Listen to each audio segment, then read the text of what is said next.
और अहमदाबाद में air India के प्लेन क्रैश को लेकर अब कई तकनीकी पहलुओं पर सवाल उठ रहे हैं। इस दुर्घटना को लेकर नोएडा में पूर्व पायलट एहसान खालिद ने गहरी चिंता जताई है। उसके पहले आप तस्वीर देखिए समीक्षा बैठक की।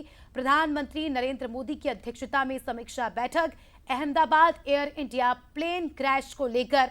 देखिए जिम्मेदार यहां पर मौजूद है, साथ ही उड्डयन मंत्री और साथ ही गुजरात के मुख्यमंत्री भी आपको इस बैठक में नजर आ रहे हैं। तो तमाम एविएशन मिनिस्टर और साथ ही साथ उनके अधिकारी यहां पर मौजूद है, एविएशन के नजर आ रहे हैं आपको तस्वीरों में। डीजीपी विकास भी यहां पर पहुंचे हैं और इन तमाम अधिकारियों से जो जिम्मेदार थे उनके साथ समीक्षा बैठक कर रहे हैं प्रधानमंत्री।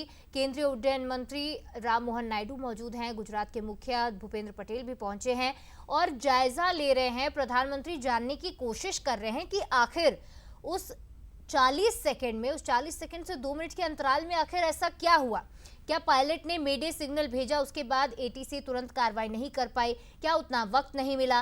टेक्निकल फॉल्ट था, ह्यूमन एरर था या नेविगेशन प्रॉब्लम? ये अब तक साफ नहीं हो पाया है, क्योंकि जिस तरह से हादसा हुआ, आप सोचिए 40 सेकंड में 265 जिंदगियां तबाह हो गई।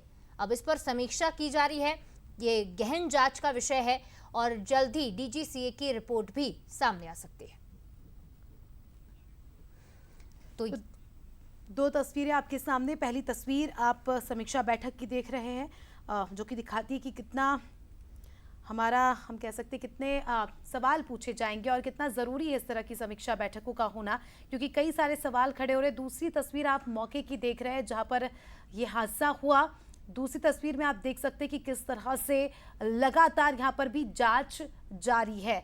तो समीक्षा बैठक काफी ज्यादा महत्वपूर्ण और आप इसकी गंभीरता इससे ही समझ सकते हैं कि प्रधानमंत्री खुद इस समीक्षा बैठक की अध्यक्षता कर रहे हैं। यानी जिम्मेदारों को प्रधानमंत्री को बताना होगा कि क्या कोई कमी रह गई, क्या कोई फॉल्ट था, ये अनहोनी थी या हादसा था या साजिश थी।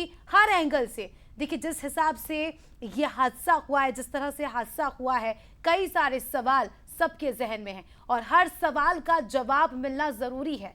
हर सवाल का जवाब उन लोगों के लिए मिलना जरूरी है जिन लोगों ने अपने अपनों को खोया। वो 241 लोग जिनकी कोई गलती नहीं थी, जो विश्वास कर इस फ्लाइट पर सवार हुए थे और अचानक से उनकी हंसती खेलती जिंदगी इस तरह से मौत के मुंह में समा जाती है। और अब उनके परिजन कर रहे हैं सवाल ये कि आखिर ऐसा कैसे हुआ, किसकी गलती, कौन जिम्मेदार, हम किससे सवाल पूछे, हम किसे कटघरे में खड़ा करें।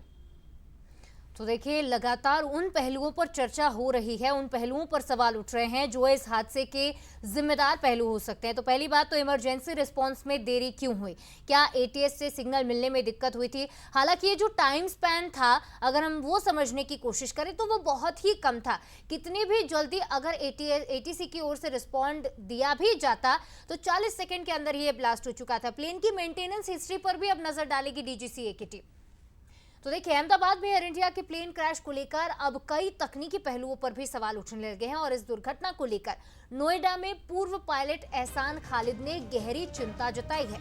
एहसान खालिद ने यह बताया कि हादसे की असली वजह तब तक सामने नहीं आ सकती जब तक flight data recorder, cockpit voice recorder की रिपोर्ट पब्लिक नहीं होती। उन्होंने इस और भी इशारा किया कि लैंडिंग गियर नीचे होना और फिर भी प्लेन का क्रैश होना, संभावित इंजन फेलियर हो सकता है ये। वहीं उन्होंने पायलट के मेडे कॉल का भी जिक्र किया। एहसान ने कहा कि ये इस बात का सबूत है कि खतरे की पहचान पहले ही हो चुकी थी और अभी सच्चाई आना बाकी है, खुलासे होने बाकी है।